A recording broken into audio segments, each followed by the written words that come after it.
দাও tata tata করে দেবে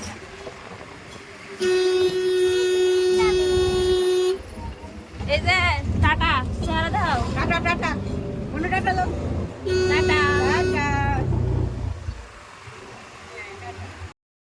সকাল থেকে ঘুম থেকে উঠে ভাবছি যে আজকে একটু কোথায় গেলে ভালো হয়। তো আজকে হলো বেসিক্যালি অক্ষয় তৃতীয়া, তো যার কারণে একটু ঘুরতে যেতে ইচ্ছে করছিল। তো সবাই মিলে হঠাৎ করে প্ল্যান করে আমরা বলেছি যে চলো আমরা একটু ঠাকুর দর্শন করতে চলে যাব। তো দুপুরবেলা আমরা সবাই রেডি হয়ে এই গরমের মধ্যে চলে আসলাম ঠাকুর দর্শন করতে। আমরা আসলাম বনমালীপুর যে রাম ঠাকুরের যে আশ্রমটা আছে ওইখানে।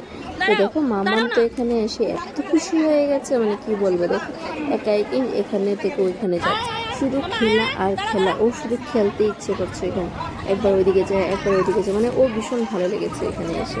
তো ভীষণই ভিড় ছিল, তারপরে ছিল প্রসাদ নেওয়া। তো এখন যাব প্রসাদ নিতে, জানি না পাবো কি পাবো না। তো আমরা একটু ওয়েট করছিলাম আরেকজন আসবে বলে। তো কীরকম লাগলো ব্লগটা অবশ্যই কমেন্ট করে জানাই। যারা নিউ ইউজার আছে, মানে ফেসবুক থেকে দেখছো, তারা প্লিজ একটা ফলো করে দিও, আর যারা ইউটিউব থেকে দেখছো তারা প্লিজ একটা সাবস্ক্রাইব করে দিও। আর এদিকে ওরা ভাই বোন ভীষণ খেলা করছে।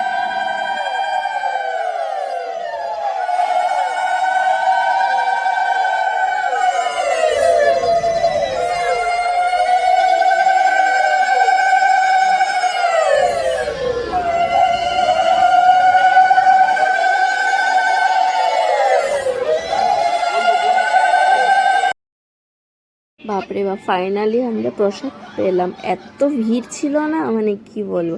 তো প্রসাদ খেয়ে আমরা বাইরে বেরিয়ে পড়লাম বাড়ি আসার জন্য। অলরেডি 4টা বেজে গেছে। তো রাস্তায় এসে দেখলাম ফুচকা দেখে না খেলে তো হয় না। তো ফুচকার কাছে দাঁড়িয়ে পড়লাম আমরা ফুচকা খেতে। তো কার কার ফুচকা খেতে পছন্দ অবশ্যই কমেন্ট করে জানিও কিন্তু। আর আমরা খাচ্ছি এখানে বলতে রাজবাড়ির সামনে ফুচকা যে বসে ওই জায়গায়। তো এগুলো ফুচকাগুলো এত ছোট ছোট ছিল, মানে কি বলবো, আমার ভীষণ খারাপ লাগছিল। ফুচকা খাচ্ছে তাও আবার এত ছোট ছোট, তো ভালো লাগেনি। তো ফুচকা খেতে তো সবারই ভালো লাগে, কার না ভালো। টমটমে উঠে গেলাম,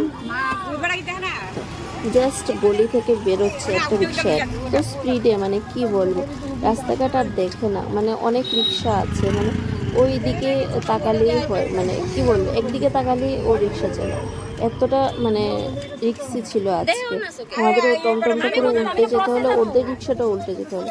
তো তোমরা যারা রিক্সা চালাও, বাস বা গাড়ি চালাও, তারা প্লিজ একটু সাবধানে চালিও, কারণ একজন না একজনের তো ক্ষতি হয়ই না। আমাদের ঠাকুর একদম বাঁচিয়েছে অল্পতে দুজনকে, এত ভয় লাগছিল লাস্ট যে এত হলো, এমনিতে বেরিয়েছি আমরা বলে। তো চলো টাটা বাবাই, ব্লগটা আজকের জন্য এতটুকুই। কিরকম লাগলো বেশি কমেন্ট করে জানিও। তো আর এই দেখো শ্রী তো ঘুরতে পেলে মানে এত